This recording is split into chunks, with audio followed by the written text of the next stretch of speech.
So hello, good evening everybody. My name is Shubham Jagdish and welcome back to the channel. So आज हमारे बीच में है आस्था अग्रवाल, हमारी फतेह student. क्या स्कोर किया है पहले मैं बताऊंगा, फिर आस्था की जर्नी, आस्था की जबानी जानते हैं। इंग्लिश में she score 227.35, that goes to 99.92 percentile. Accountancy she score 206.64, again 94.13 percentile. BST में आए हैं 238.850, percentile is 99.18, then eco में complete 100 percentile 244.45। इनका स्कोर बना है 917.29 आउट ऑफ 1000। बताना चाहता हूँ आस्था एक आईएससी स्टूडेंट हैं और इनके बोर्ड्स में मार्क्स आए 94.75। सो वेलकम आस्था, बहुत सारे जूनियर्स तुम्हारा ये वीडियो देखने जा रहे हैं। पहले तो तुम ये बताओ किस स्कूल से पढ़े हो? I'm from Loyola School, Jamshedpur. Loyola school Jamshedpur. Aastha, ये बताओ, जब तुम स्कूल में आईएससी में हम लोग अकाउंटेंसी का पेपर दे रहे थे and that was really horrible, ठीक है, और जब तुमने सीयूईटी का पेपर दिया तो डिफरेंस क्या लगा तुमको कि आईएससी वालों को एज था या क्या था? पेपर में डिफिकल्टी थी या थ्योरी ज्यादा था, क्या था? तुम्हारा रिव्यू चाहता हूँ। Like accounts में boards, our paper was very difficult. Like practical questions था, उसका level बहुत ज़्यादा था. And CUET में it was mainly theory. Like 50 questions में से 45 was theory based. So CUET was much easier than boards. Okay. And ISC obviously had an edge over CBSE, I feel.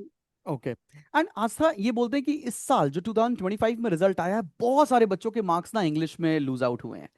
तुम्हारे English में 99.92 percentile है and being an ISC student, मुझे ऐसा personally लगता है, since you study grammar, since you study many things, तो तुम्हारा as है ओवर अदर स्टूडेंट्स, ठीक है ना? तो वो क्या किया तुमने, उसके लिए क्या रहा तुम्हारे पास, ये बताओ।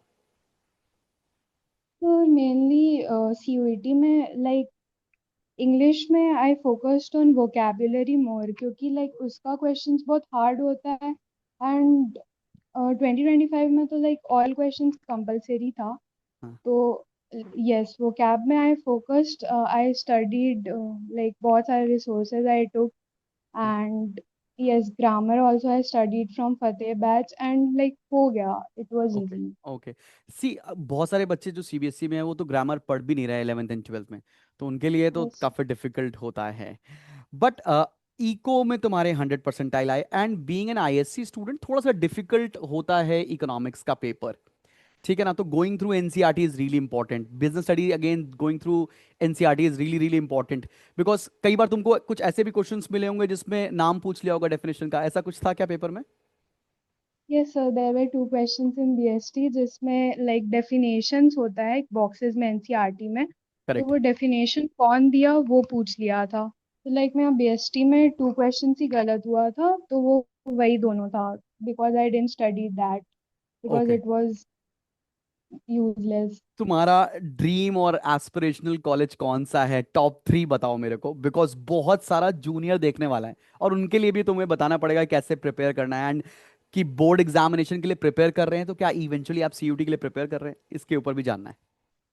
नहीं लाइक बोर्ड्स के साथ तो जरूरी नहीं है बोर्ड्स के बाद 1 and 1.5 months is enough for CUET okay. तो लाइक बोर्ड्स के साथ तो ज्यादा प्रेशर नहीं लेना है लाइक ओके। बोर्ड्स में अच्छे से पढो एंड सीयूईटी के लिए 1 महीना बचेगा उसमें पढ़ लेना दैट इज इनफ एंड मेरे को टॉप 3 प्रेफरेंस बताओ ना आज आपने। Top 3 is Shriram college LSR Hindu Hansraj यही सब ओके, चलो बहुत बढ़िया। होपफुली, मेरे को जहां तक लग रहा है Aastha, you will be getting SRCC और एलएसआर, टॉप 3 टॉप 4 कॉलेजेस आपको फॉर श्योर स्कोर में मिलने वाले हैं, बिकॉज इस साल काफी स्कोर लो है मेजोरिटी स्टूडेंट्स का। So wish you all the best. And कोई message last for your school और फॉर योर जूनियर्स? और लाइक ठीक है अच्छे से फोकस करो and it will be all right हो जाएगा अच्छे से पढ़ने से उतना भी कुछ हार्ड नहीं होता है इट्स जस्ट एन एग्जाम तो all easy right, all right, all right. Thank you so much Aastha.